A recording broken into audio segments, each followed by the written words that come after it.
So I am catching up on a ton of continuing education that I have due at the end of the year, and I am so frustrated by this conference that I'm watching as part of my requirements.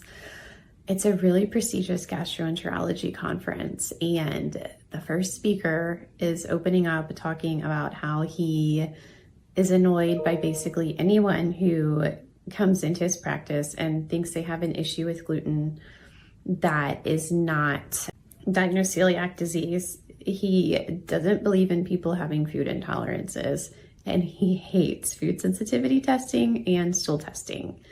And you guys, what gets me the most, I think, is that he's dismissive based on research and journal articles that he's in, but he's not really like looking at newer technologies and newer testing. For me, food sensitivity testing, like, it's so nuanced, and the company that you use and the test that you use makes a really big difference in whether or not it's valid.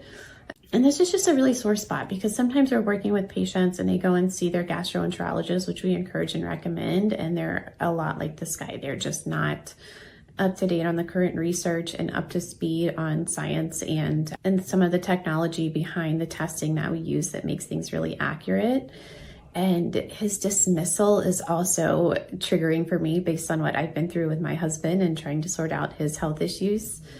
It's just so frustrating, and I just feel so bad for all the people that have seen him and been dismissed. I mean, he even indicates, like, he's saying things like, it's so annoying when someone comes in and thinks they have a gluten intolerance because we can't really define that, and we can't really, we don't have labs that prove that that could be an issue. So, like, if it's not in the lab work, it's like not a legitimate concern for someone. Like, that's crazy. Like, what I just hope that my practice does really well, and what we work really hard on, is listening to people and respecting what they've been through and letting them help guide, what they think is wrong, and, putting their own pieces together. And absolutely, like, if you think you have an intolerance to something, respecting that and taking the food out of your diet and just being opening to listening, and then also staying on top of education, like I'm attempting to do with this guy, but his whole conference is so behind. It's crazy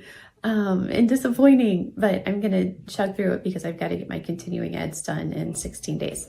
But yeah, my practice is not that. I hope anyone that ever comes to us does not feel dismissed, and I just really appreciate the technology that we have access to in terms of testing in the labs. And I just love that we're able to help people that have been to seeing gastroenterologists, like the one I'm listening to in these lectures right now, and have been dismissed. And then my hope is that, when you come to us, we give you answers, we listen, we work with you, we help you actually feel better.